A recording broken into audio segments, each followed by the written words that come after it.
purpose and he's been given destiny. And yet in between where he is and where he needs to be, there are issues in his life that are threatening to sabotage everything. Like you and me, he is human. Like you and me, he is hurting. Like you and me, he is in need of a miracle. And like you and me, between him and his miracle, there stands a mountain of hindrances that would try to stop him from being able to get what God has for him.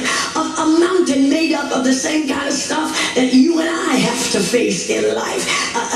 Like us, from time to time, he has found himself as a result of his issues living in a sick place, living in a secluded place, living in a place that has separated him from normalcy. He has not always been in that place. There was probably a day that he was a great asset to society. He was a great asset to his community, and he was a great contributor to his neighborhood. There was a day that he was doing well, but now, because of his issues, he has been segregated by society to live his life in a sick place. Have you ever found yourself living life in a sick place?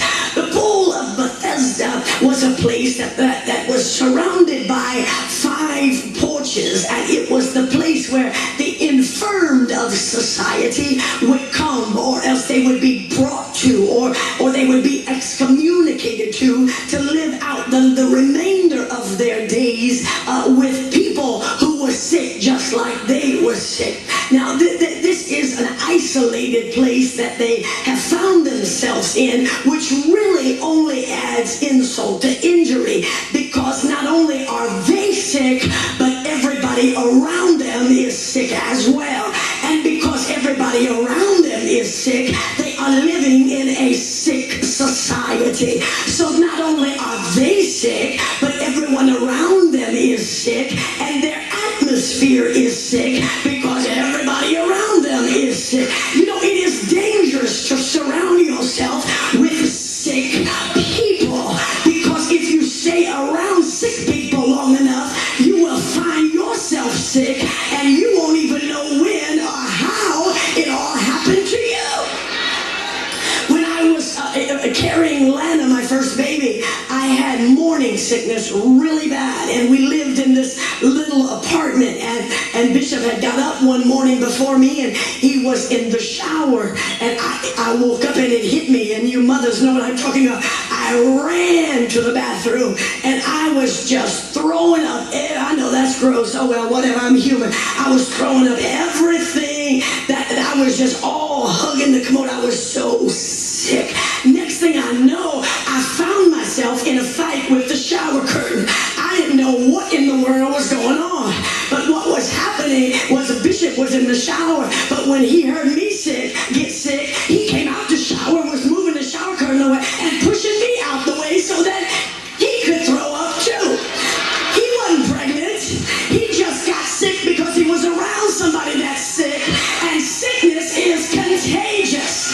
Whether it's physical, emotional, whether it's mental or financial, sickness is contagious. And if you find yourself surrounded by sickness, you need to bust a move, because in order to change your life, you have got to change your environment.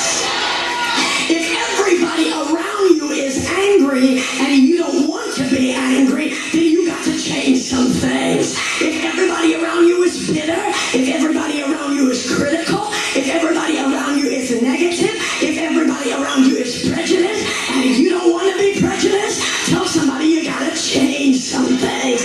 Because if you don't change some things and you just keep gravitating to people who are just like you, who share a similar sickness with you, then pretty soon your abnormal becomes normal.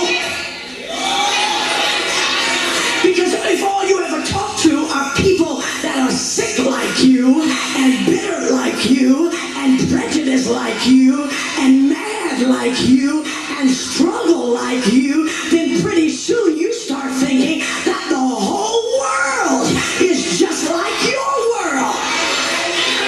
If you listen to country music long enough, you'll think every marriage is in trouble, and everybody's having an affair on everybody, and everybody's bitter, and everybody's disgusted. But that is really not the case. What you need to do is just change the channel. Rap music is the same way. If you listen to rap music long enough, you'll think that everybody's shooting everybody in the head. Everybody's disrespecting the women in their lives. And those that make the music, and those that perform the music, and those that support the music, think that the whole world is just like their world, but it really is not. You will discover that if you'll change the channel, or get in your car and drive about 3 blocks down the road, that everybody ain't killing everybody. Tell somebody the world is bigger than what you think it is. In the streets of New York, I will never forget walking around, I think it's called the Bowery.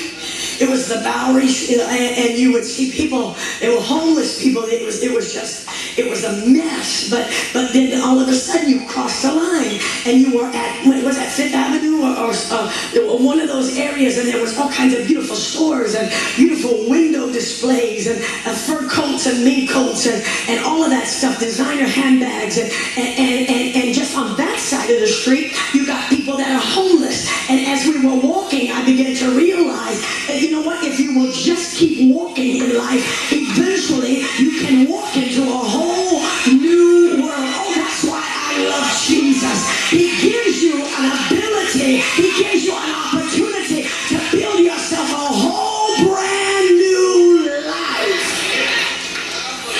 All around the pool of Bethesda are sick people.